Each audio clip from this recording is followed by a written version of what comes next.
Привет, мои дорогие! Сегодня достаточно позитивные новости во всех отношениях. Ну и я всегда говорил, что самый лучший показатель мирного трека – это ситуация на фронте.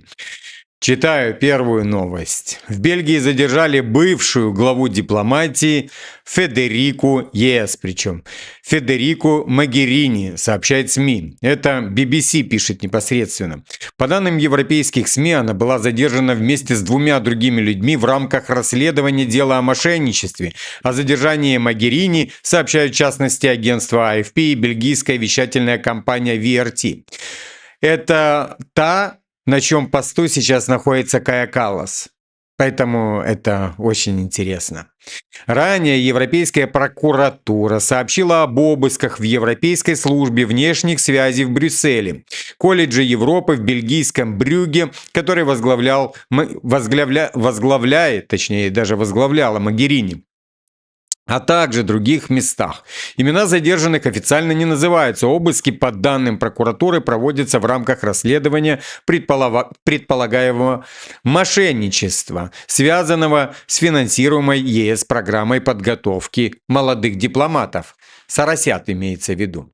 Ранее портал Евроактив сообщил со ссылкой на источники, что расследование было начато на фоне подозрений в том, что колледж Европы и Европейская служба внешних связей могли неправомерно использовать бюджетные средства в 2021-2022 годах. Могерини занимала пост верховного представителя ЕС по иностранным делам и политике безопасности с 2014 по 2019 год. Ну, дорогие мои, эту новость я выложил в Телеграме. И хочу сказать, как и в Телеграме. Какалас, ты следующая. Жди, мразь. Ох, ненавижу тебя. И я уверен, что многие также мои подписчики ее ненавидят. Так, ну сегодня вообще просто у нас новости пестрят за новостями. Европейский центральный банк отклонил запрос Еврокомиссии на подстраховку кредита Украине, сообщает FT. Европейский центральный банк отказал Еврокомиссии в предоставлении ликвидных средств для обеспечения кредита Киеву, который планируется предоставить за счет замороженных активов. Соросят стригут прямо вот на корню. Ну, дорогие мои, сейчас пойдем дальше. Там тревогу бьет гнида, которая должна сидеть в тюрьме на пожизненной, та, которая ковырялась в карманах у всех украинцев и до сих пор ковыряется. Встреча канцлера Германии Фридриха Мерца и премьера Польши Дональда Туска прошла в напряженной обстановке, пишет издание «Политика». Слушай внимательно. Изначально саммит в Берлине был запланирован как демонстрация единства и сотрудничества между странами, в том числе по вопросам усиления обороны и поддержки Украины. Но Мерц и Туск потратили время на споры по вопросу о том, как Германии следует искупить свою вину за действия во время Второй мировой войны, отмечает издание.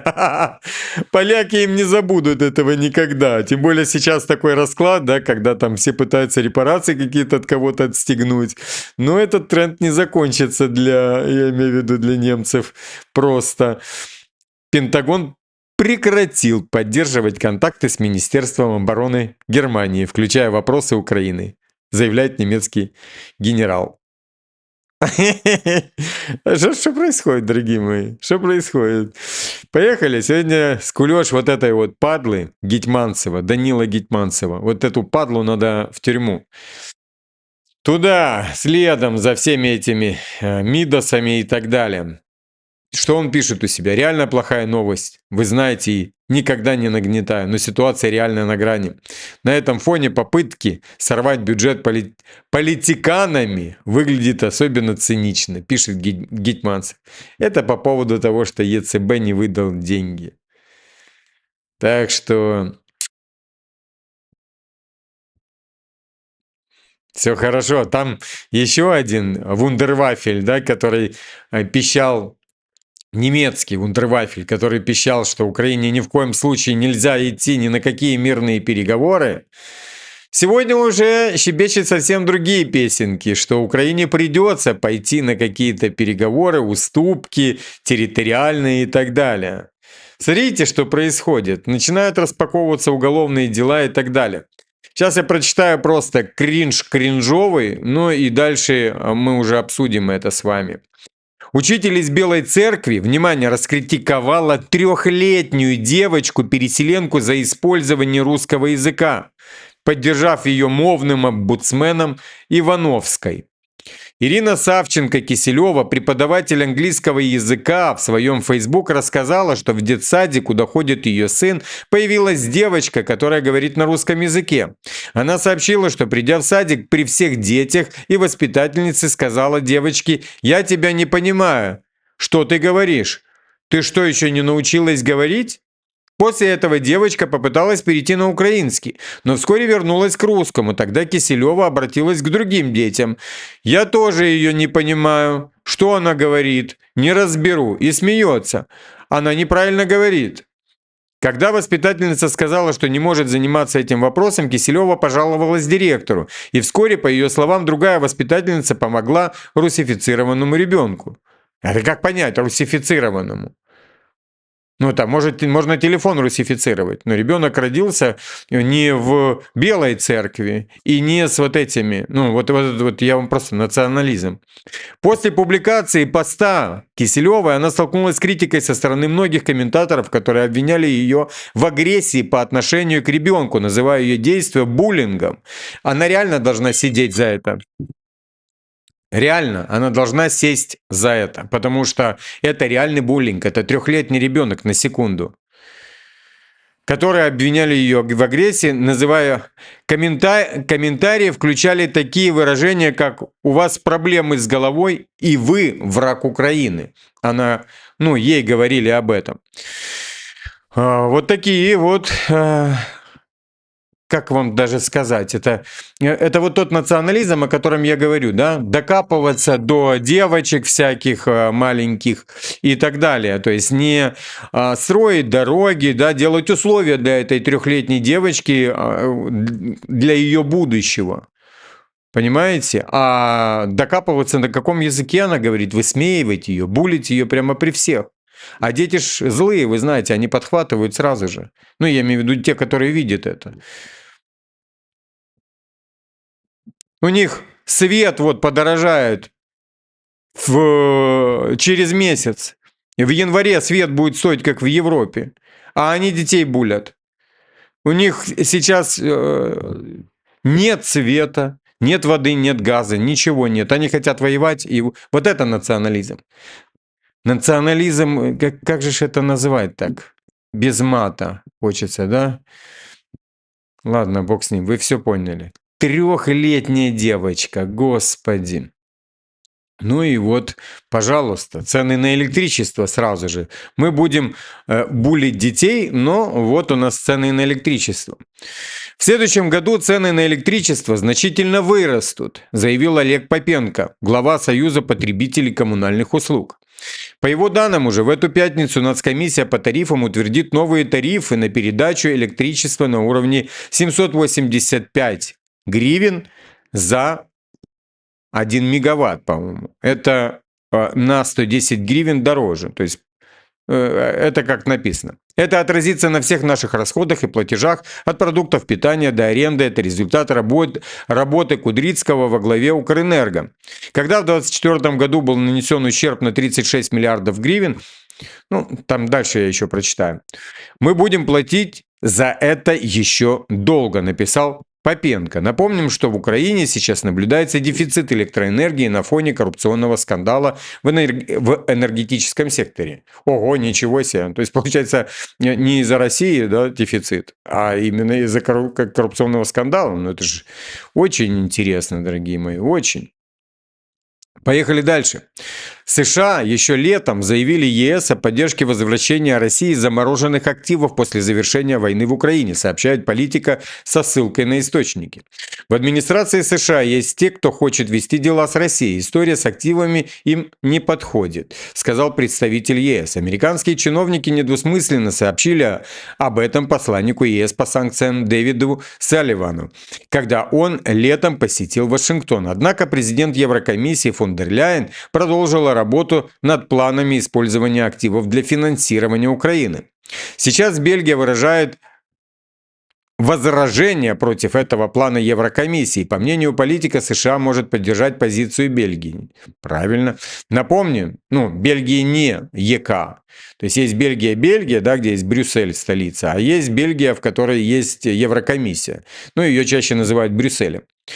Напомним, в мирном плане Трампа из 28 пунктов предлагалось инвестировать $100 миллиардов из замороженных активов в усилия по восстановлению Украины под руководством США. Остальная сумма должна была быть направлена в отдельно американско-российский механизм. Этот пункт вызвал возмущение среди чиновников ЕС, поскольку он прямо блокировал идею предоставления репарационного кредита. Вот, чтобы вы понимали, почему они зацепились. Потому что это те деньги, на которых они могут разбогатеть еще на 2 года. То есть у них нету финансов. Да? Никто из европейцев, коалиции не желающих, не хочет принимать участие в этом, выдавать свои деньги.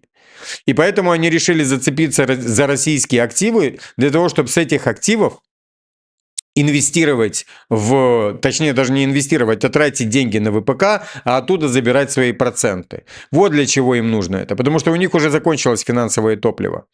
Вот почему они на это нападают так. После переговоров между украинской и американской делегацией в СМИ появилась информация, что пункт о российских активов в плане был удален, однако официальных подтверждений этому до сих пор нет. Кроме того, очевидно, что в рамках любых мирных договоренностей с Россией вопрос разморозки российских активов станет одним из центральных элементов. Противники репарационного кредита заявляют, что его выдача может усложнить процесс мирного урегулирования. Сегодня, вот я пока записываю, уже Кушнер вместе с Уиткофом в Москве уже встречаются с Путиным. На момент записи этого видео. Так что, я думаю, там будет говорить. И, как обычно, Генштаб ВСУ отрицает падение Покровска. Установку российского флага там называют пропагандистской иллюстрацией. Захватчики, воспользовавшись густым туманом, предприняли очередную попытку пропагандистской установки своего флага в одном из районов города. После этого они поспешно бежали. Продолжается зачистка вражеских групп, это заявил Ковалев. Дорогие мои, вы сами видели, как не было тумана. И тем более дрон поднимали. Я ж показывал вам это в вечернем видео. Не было никакого тумана. Пропагандистская. Поехали. Дмитриев делает заявление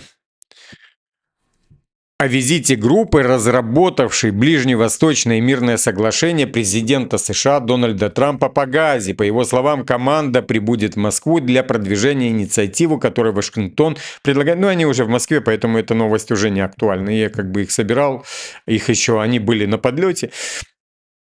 Они из Майами летели. Так, дорогие мои, тут тоже очень интересная новость. В Украине задержали британского военного инструктора, подозреваемого в причастности к убийству известных активистов и политиков Фарион, Порубия и Ганула, сообщает СМИ со ссылкой на источники в СБУ. Британец Росс Дэвид Катмор прибыл в Украину в 2024 году, а в октябре этого года был задержан и отправлен под стражу. По версии следствия, по заказу России он завозил и распределял в Украине оружие, с помощью которого совершались эти убийства, сообщает «Украинская правда». Хоть кого-то, хоть где-то, хоть как-то, но в чем-то обвинить. Может, этот человек, который хочет в Британии рассказать о масштабах коррупции. Много военных, которые убежали, которые рассказывали в Украине. У меня есть знакомый, который жил в Харькове, сейчас он в Венгрии живет.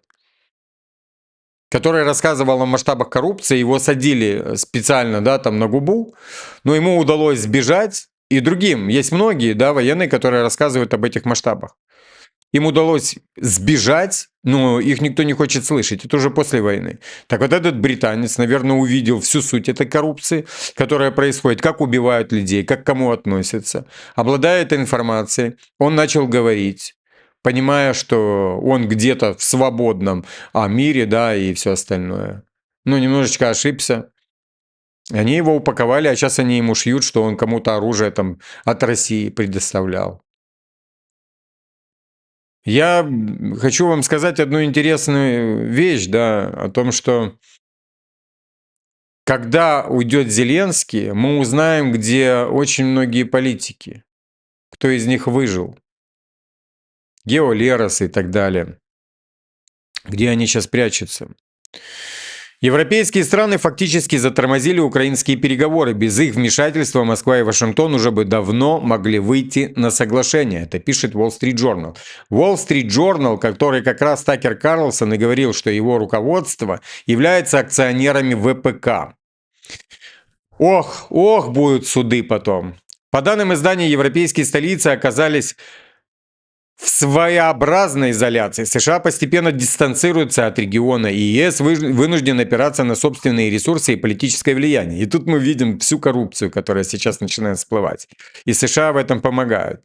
ВСЖ отмечает, что многие в Европе восприняли детали американского мирного плана так, будто администрация Трампа куда больше заинтересована в перезагрузке отношений и экономическом сотрудничестве с Россией, чем в защите трансатлантического партнерства и украинских интересов. Да в чем? Там вся война строится только на заработке на ВПК. И больше ничего.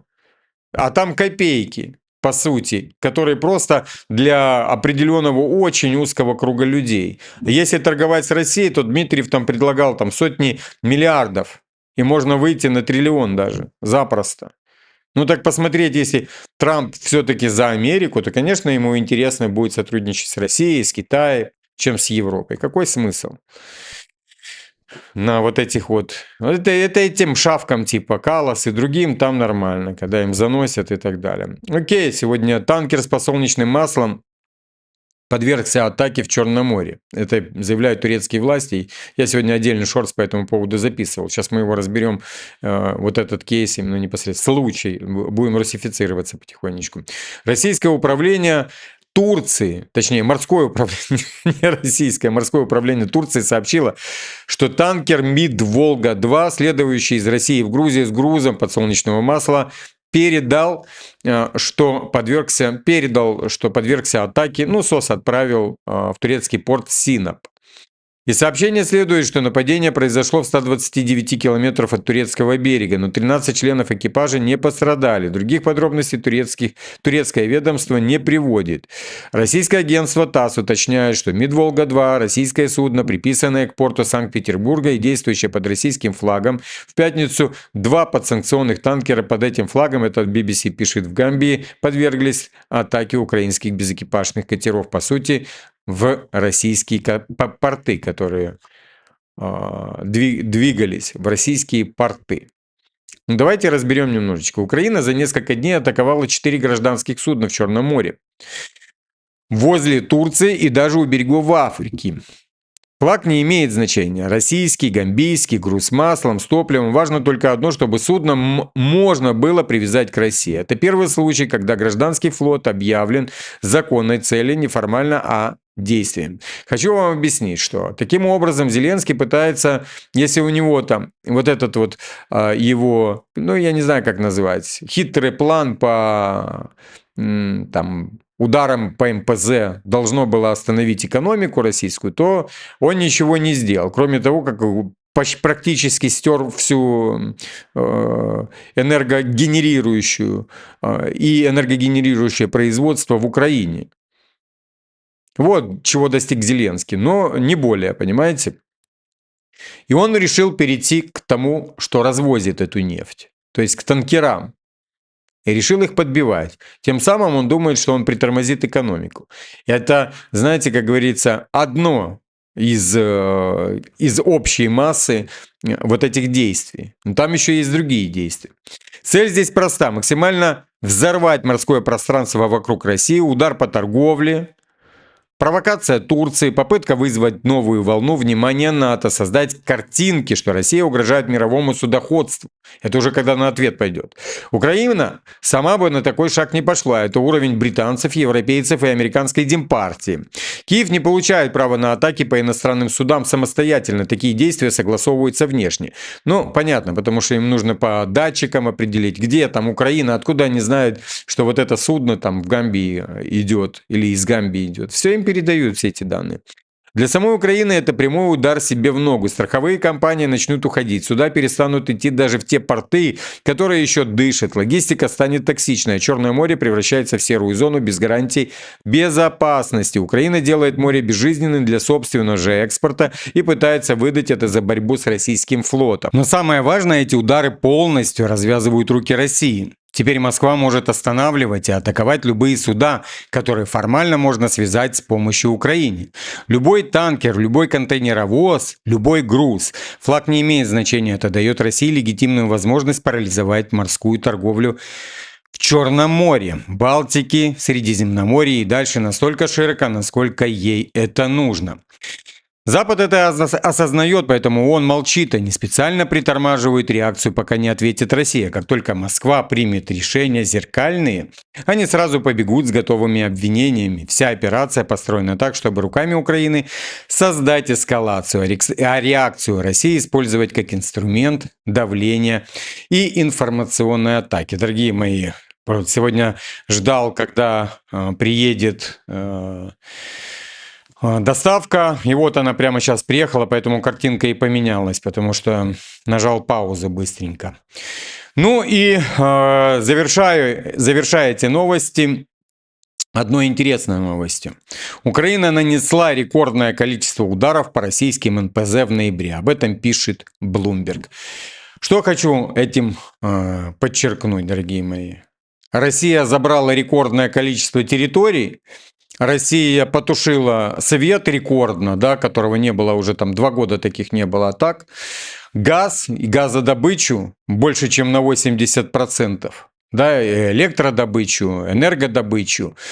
Ну и вот считаем количество городов, населенных пунктов, прорвало уже Днепропетровскую область и так далее. Чем хвастаются? Ну вот вопрос. Чем? Это не те рекорды, это скорее антирекорды, чем это рекорды можно назвать. В целом новости хорошие. В целом, я бы сказал, даже очень хорошие новости. И в мирном треке, так как я постоянно за этим наблюдаю, и знаете, вот эту мишуру в виде там Ермаков и всего остального, там украинского этого соуса, который варится, потому что я знаю, что его переварят, этот соус. Ну, там он сейчас там варится, там мы видим, да, там уже там Порошенко, уже вылез падальщик, да, вместе с Калачом, и уже они там штурмуют эту Верховную Раду, говорят, что там Зеленский хочет какую-то хитрость сделать, без разницы абсолютно, потому что вот эта вся шушура, она просто и испарится куда-то. Потому что это и есть разжигатели войны. Мало того, что они и есть разжигатели, они еще и удерживатели этой войны, они еще являются и убийцами украинского народа. Молодежи, экономики, всего, городов и так далее. Тот же Порошенко. Оно, падла, продлевало, вот буквально же недавно они продлили опять военный стан. Понимаете? Это военный стан, который идет на руку Зеленскому. И чуть что голосовал за все. Вместе с Тимошенко. Вы помните, Тимошенко выходила и говорила в ноябре, она еще летом выходила, говорила, в ноябре будет мир. Декабрь.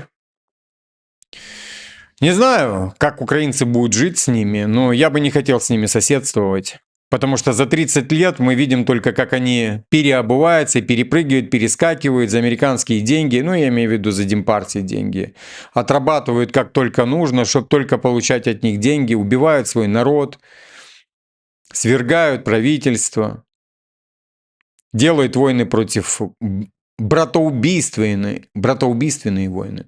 Поэтому я считаю, какой смысл говорить об этом? Я понимаю, что там украинская политика, я за этим всем слежу. Она сейчас, она мертвая, потому что произошла узурпация, полная узурпация власти клоуном вместе с его этими поддельниками по тому же кварталу. Я не знаю, куда будут бежать эти все кварталовцы.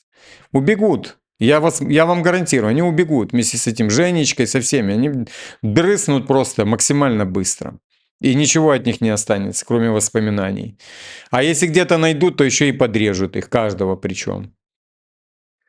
Наталку эту, Мосейчук. Вы увидите, сейчас эта падла конченая будет переобуваться. Просто в полете, увидите, дорогие мои. Окей, подписываемся, кто не подписан. И Я вас всех обнял.